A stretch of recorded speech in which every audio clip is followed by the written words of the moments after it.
पेड़ पौधे भी बात करते हैं और ये बात सिर्फ मैं नहीं कह रहा, क्योंकि वैज्ञानिकों ने पहली बार दो पौधों के बीच में हुई बातों को कैमरे में कैद किया है और जो वीडियो सामने आए हैं उसमें ये साफ साफ देखा जा सकता है। ये सब चीज़ें फिल्मों में देखकर तो काफ़ी बढ़िया लगती थी, पर ये असल में होता है ऐसा कभी सोचा नहीं था। पर चलो कोई ना, अब सोच लेते हैं, वैसे भी हमें काम ही किए हैं। In fact, it's possible the World Wide Web may actually pale. Scientists have made a new discovery, and this may change the way we look at the world. Plants usually have a mist of airborne compounds around them. They are like Fungal smells. We strands. saw it in the Lord of the Rings. These concentrated filaments are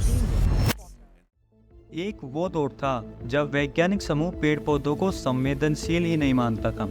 उनका ये मानना था कि अपने आसपास के हिसाब से रिएक्ट ही नहीं कर सकते।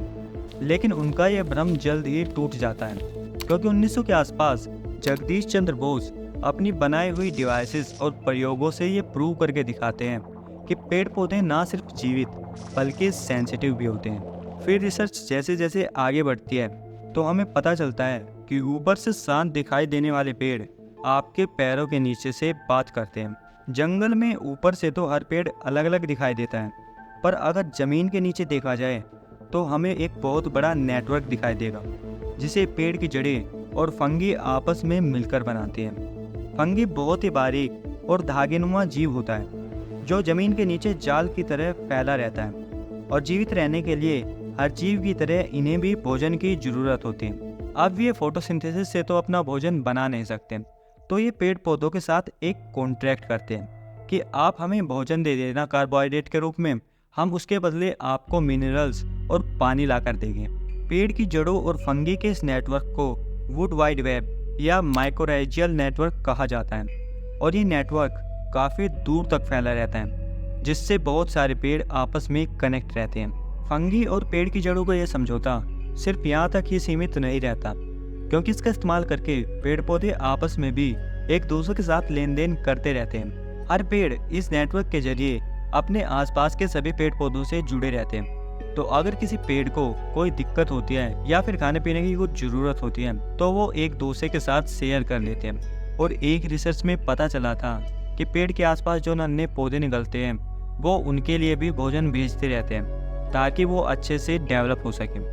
हर जगह की तरह कुछ प्लांट्स यहाँ भी चोर होते हैं जो इस नेटवर्क का इस्तेमाल करके चोरी करते हैं। मान लो तो प्लांट्स के बीच में कार्बोहाइड्रेट शेयरिंग हो रही है, तो ये प्लांट बीच में से ही कार्बोहाइड्रेट्स एब्जॉर्ब कर लेते हैं। एक रिसर्च में ये भी देखा गया था कि जब कोई पेड़ मरने वाला होता है तो वो अपना सारा का सारा कार्बोहाइड्रेट्स इस नेटवर्क में छोड़ देता है ताकि उसके पड़ोसी प्लांट्स उसे यूज कर सकें। बात सिर्फ यहीं ख़त्म नहीं होती, क्योंकि पेड़ पौधे आपस में बीमारी के बारे में भी बताते रहते हैं। मान लो किसी प्लांट पर किसी बीमारी का अटैक होता है तो ये अपने आसपास के पेड़ पौधों को पहले ही चेतावनी दे देते हैं कि बीमारी का अटैक हुआ है, अपने आप को तैयार रखना। ये ऐसा दो तरीक़ों से कर सकते हैं, या तो इस नेटवर्क का इस्तेमाल करके, या फिर एक दूसरा तरीका होता है वीओसीज का इस्तेमाल करके। अब वीओसीज के बारे में अगर मैं आपको आसान भाषा में समझाऊँ तो ये कुछ ऐसे केमिकल सब्सटेंस होते हैं जिनको पेड़ हवा में छोड़ सकते हैं और दूसरे पेड़ डिटेक्ट भी कर लेते हैं। डिटेक्ट करने के बाद वे अपने डिफेंस मैकेनिज्म को स्टार्ट कर देते हैं ताकि उन पर बीमारी का कम असर हो। और इसी बात का प्रयोग करके वैज्ञानिकों ने ये वीडियो बनाए हैं। ये प्रयोग जापान में किया गया है। इसके लिए वैज्ञानिकों ने दो प्लांट्स लिए थे, एक हेल्दी प्लांट था और दूसरे पर एक बीमारी का अटैक था। उन्होंने उन प्लांट्स को आसपास रख दिया और एक स्पेशल कैमरे से वीडियो बनाया गया जिससे ये देखा जा सके कि मैसेज ट्रांसफ़र हो रहा है या नहीं। अब आप इस वीडियो में साफ साफ देख सकते हो कि एक पेड़ की पत्ती ग्लो कर रही है। ये ग्लो प्रोसेस तब होता है जब मैसेज ट्रांसमिट होता है, जो कि तब होता है जब कोई प्लांट वीओसीज को डिटेक्ट करता है, और इस वीडियो में इसे क्लियरली देखा जा सकता है। तो अगली बार जब भी आप किसी पेड़ को देखो तो इस नेटवर्क के बारे में ज़रूर सोचना।